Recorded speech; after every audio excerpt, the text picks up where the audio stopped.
Hey everybody, I'm Ashleigh Banfield and this is Drop Dead Serious. If you have been following our coverage of the rising R&B superstar and the runaway teenager who turned up dead in his trunk, then you probably know that new details continue to surface every day, and today is one of those days, a big one.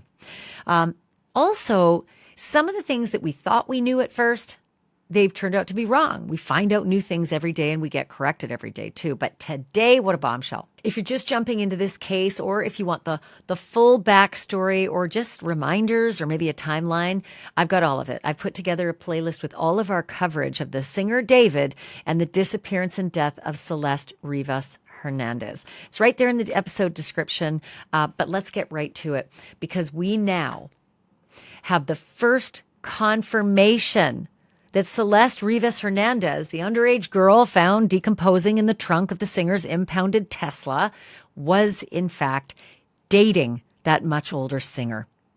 By many accounts, it seems David and Celeste had actually been dating for quite some time.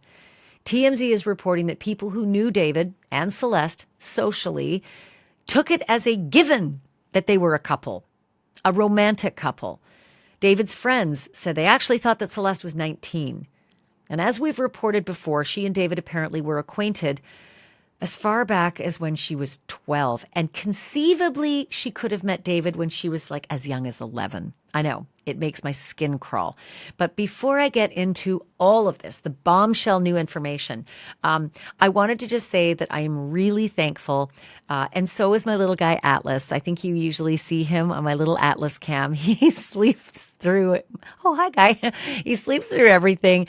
But a little secret here, he actually is in the studio at all times.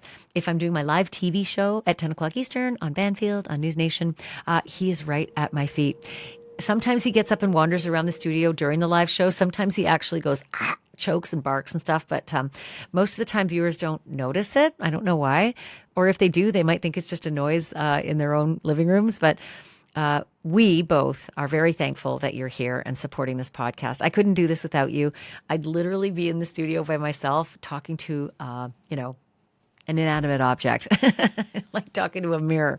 But I'm super thankful that we're a community and we get to meet and talk through a lot of these like very disturbing things, because when you're into true crime, face it, it's better to do it like a book club, right?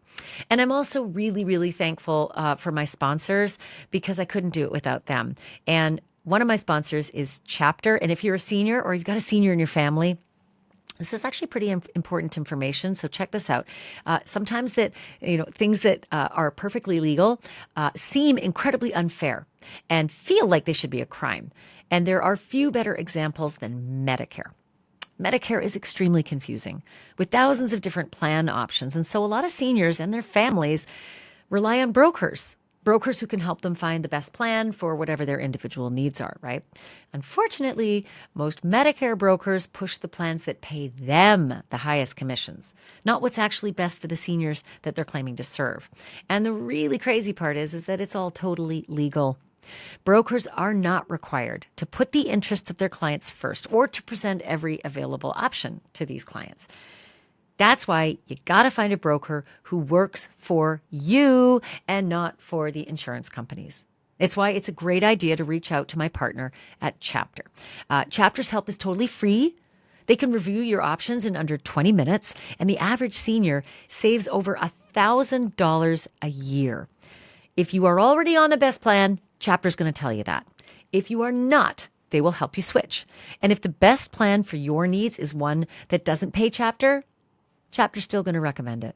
There's no pressure, just honest advice and assistance from people who know Medicare inside and out. So what do you have to lose? Just go to askchapter.org/Banfield, or you can call the number 346-659-0369. Give them a call. Check it out. Again, nothing to lose. You'll be glad that you did. Again, it's askchapter.org/Banfield, and share it with your friends. Okay, back to the case.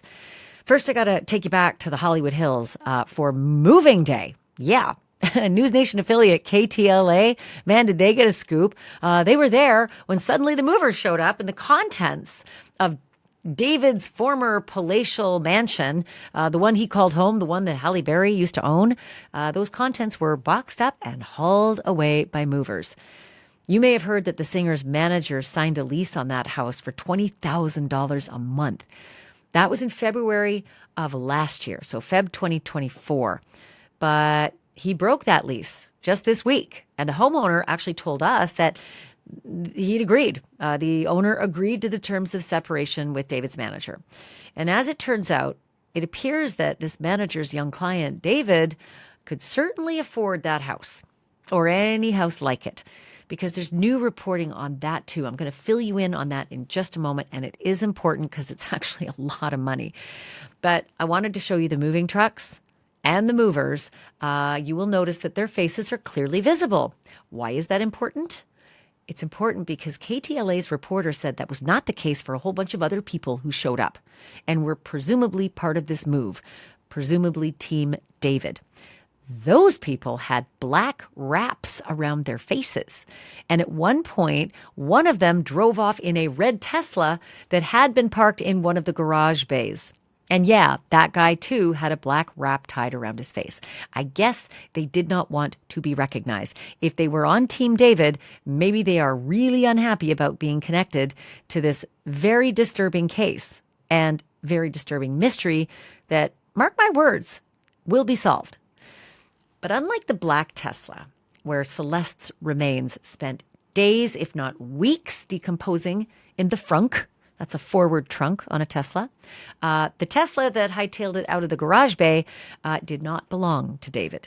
That red Tesla, apparently, according to KTLA, has an owner of record named Josh Marshall. And yes, that is the name of David's manager, Josh Marshall. So look, I don't know what was in the boxes that were being moved out of David's former house, but I know what was not in the boxes. And that would be some key evidence or potential evidence that the LA police already confiscated 8 days ago. And by the way, how did a kid who was born in Queens and raised in Texas come to live in a mansion like that? David's real home seemed to be the internet. So follow me here. This is how the money is made. As a kid, David made videos of himself playing the online game Fortnite. You've probably seen a lot of kids do it, but David did something else. David put his own music over the videos to get around those copyright issues with other music. And his clips ended up blowing up on TikTok. They also caught the eye of a record label called Interscope.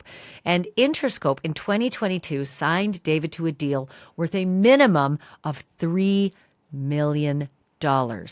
That is a lot of money for anybody, let alone a 17-year-old, because David was only 17 when he signed that deal. But get this, $3 million may be chump change, because TMZ says that the deal he signed was potentially worth twice that, $6 million, depending on the level of his sales. And as for sales, right now, in spite of everything that's going on, or maybe because of everything that's going on, David's music has never been hotter. According to Music News, one of his singles climbed to number 8 on Spotify this week and is also climbing on YouTube and Apple Music.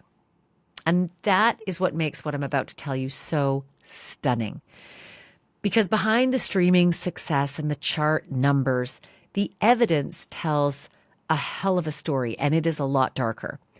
Up until tonight, there'd been no definitive proof that David Anthony Burke, the singer named David, spelled D4vd, was actually in a romantic relationship with Celeste Rivas Hernandez, the underage victim found in his Tesla trunk. But now there is. Now there is definitive proof. TMZ spoke with multiple friends of David who were, quote, under the impression that he and Celeste were indeed a couple, a romantic couple at that. David's friends believed that Celeste was 19 years old and a college student. Earlier today, I spoke with the TMZ senior producer named Charlie Neff, and Charlie is behind all of this breakthrough reporting. She is the one who reached out and connected with David's friends and had a very, very insightful conversation. Here's my chat with Charlie. How did they know him, and how well did they know him? Yeah, so the folks that I spoke to are in the LA music scene. So they know David very, very well. They didn't know Celeste as well as they knew David, but they did notice that he was bringing her along when they would go to parties in the music scene. Maybe they would have hangouts after a recording session. And they knew David to be a very gentle person, is what they told me. They also described him as very soft spoken. Friends around him are extremely shocked that he's even remotely connected to this grisly murder of a 14-year-old girl. Obviously, he has not been named a person of interest. And from what we've seen, there is no legitimate connection connecting him to the death of this young girl. However, her remains were found in his car. And just that connection alone has really shocked a lot of people around him. Did they get the impression that this was a romantic couple? Yes, absolutely. So the people that I spoke to that were seeing them together out in the scene believed they were romantically involved. Now, look, they did not say anything about PDA, said that David was a very shy, quiet person, and Celeste seemed to mirror that as well. So they weren't out there making out at parties and things like that, but they did believe, because they would see them together so frequently, that these two were in a relationship. Where did they get the idea that she was somehow a 19-year-old going to USC as a college kid? I know. Isn't that just so crazy? Because, we think, how does a 14-year-old child present as a 19-year-old woman? And I was told that these people were just so sure that she was a college student. They were specific. They said that she attended USC from what they believed.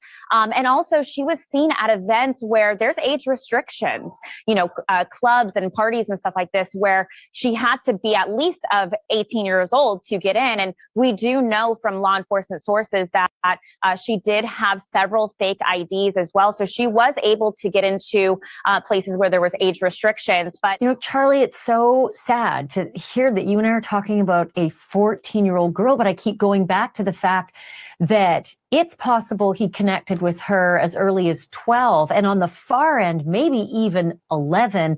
Did these friends have a long relationship with David? Like, for instance, did they know Celeste when she was maybe 13 or, God forbid, even 12? Yeah, so the people that I spoke with just recently got to know him. He has been popular for quite some time. We know that he had been signed to a record label when he was underage. However, he has kind of blown up in the music scene the past couple years. So it would have been the past couple years that they did know her. But yeah, she would have been, about 12 years old during the time that she was coming around. And, we don't know a whole lot about who her friends were, if she did have friends. We just know that she was coming around more in his circle. And we know she wasn't really home very often because she wasn't attending school. Well, God, if you think about it, her friends would have been elementary school friends, because it's only a couple of years ago that she would have been in elementary school. And if she disappeared at 13, she would have been just into middle school. And just the whole idea that we're talking about it is so uncomfortable. But I am so curious about her story and how she presents. And as you mentioned, these friends of David said she presented very much like a 19-year-old.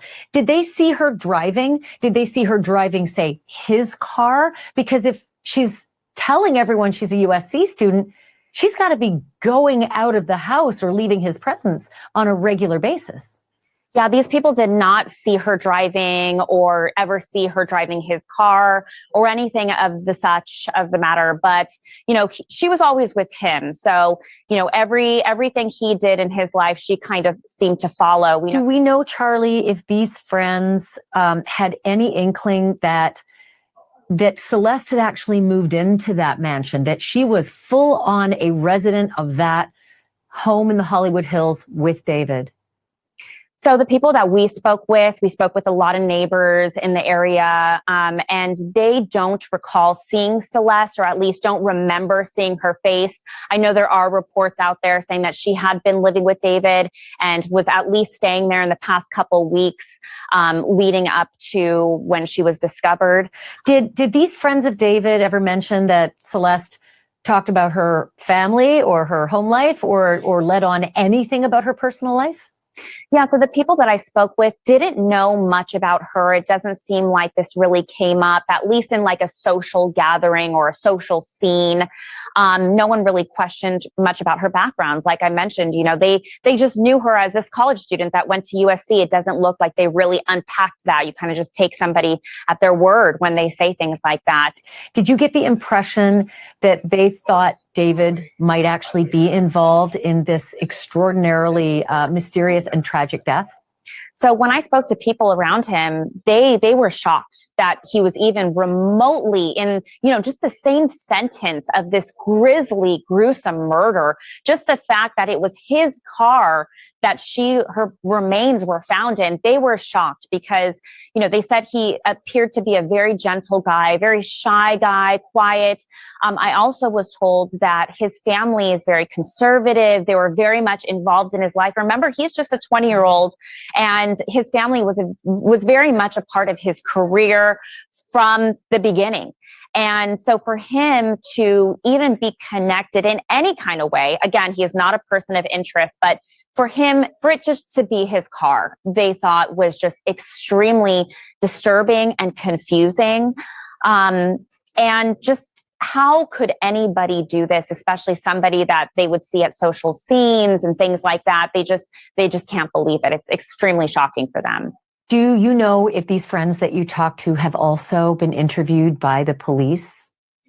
So I did speak with somebody who said that they have not personally been interviewed by police, but they believe that it's absolutely possible that other people in that group could have been interviewed by police. I'm sure police are trying to make sure that there's no stone unturned, and they are combing through everything to try to piece together this just horrific case. If I were a betting man, Charlie, I'd say he would be going to his support system, which, as you just mentioned, he's got a supportive family. I think they're in Houston.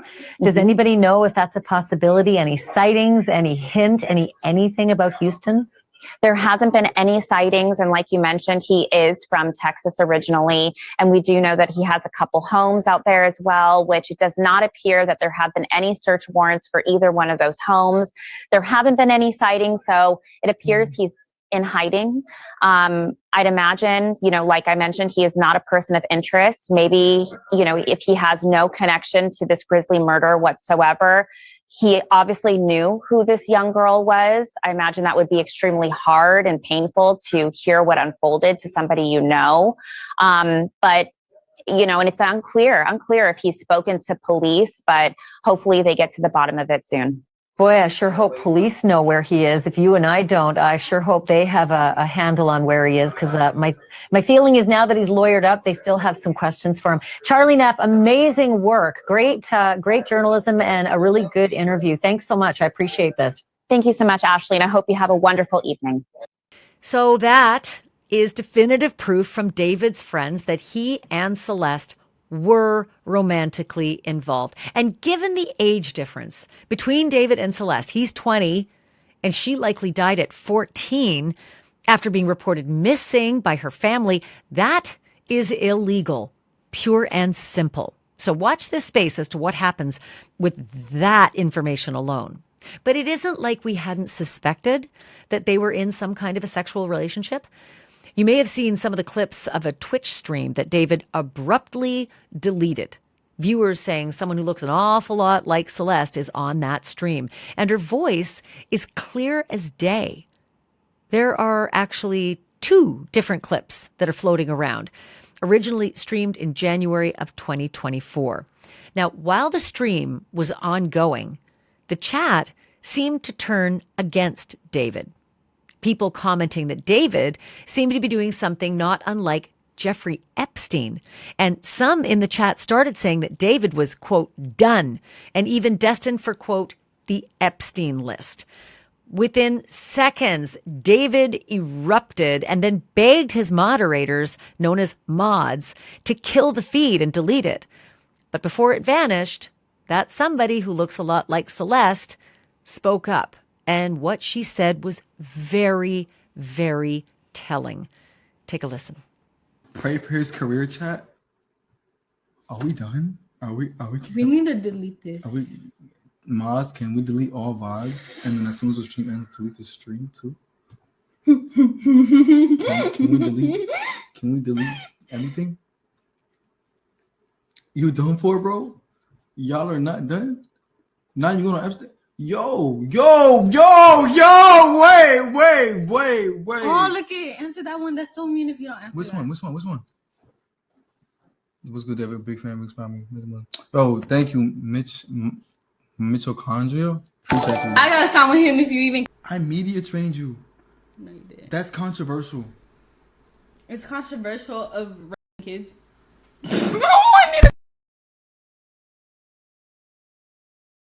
Really good. Okay, It's been a good one. Bye. Bye, guys. Mwah. Oh my! Delete everything. Delete everything. Everything goes. Did you catch that? Did you catch at the very beginning where David sounded like he was saying, I media trained you? I mean, I was taken aback. Listen again. I media trained you. No, you didn't. That's controversial. It's controversial of rape kids. Yeah, he definitely said, I media trained you, which, look, I mean, could mean anything when you're in the entertainment business. But in retrospect, knowing what we know now, that this is a kid, right? If that's Celeste, this is a child, and they're talking about underage sex, and he's scolding her about, hey, you've been media trained. Well, you know, with rear view vision, it certainly does take on a whole new meaning, right? And that is where we're going to leave this one tonight. A rising star whose music is topping the charts, while his personal life and his choices and the tragic death of a teenage girl all threaten to topple everything. If you want to stay on top of every new development in this case, the interviews, the courtroom twists, and the inside reporting, make sure you're following this podcast, Drop Dead Serious, wherever you get your podcasts. And also, don't forget, we've created a full playlist of our coverage on Celeste's disappearance and death and the comings and goings of David, especially as he's underground. It's all right there in the description. So make sure you follow, make sure you like. It's really great to have you here, and I'm super appreciative. So is Atlas, even though he sleeps through it all. I'm Ashleigh Banfield. Thank you so much for watching. Thank you so much for listening. And remember, the truth isn't just serious. It's drop dead serious.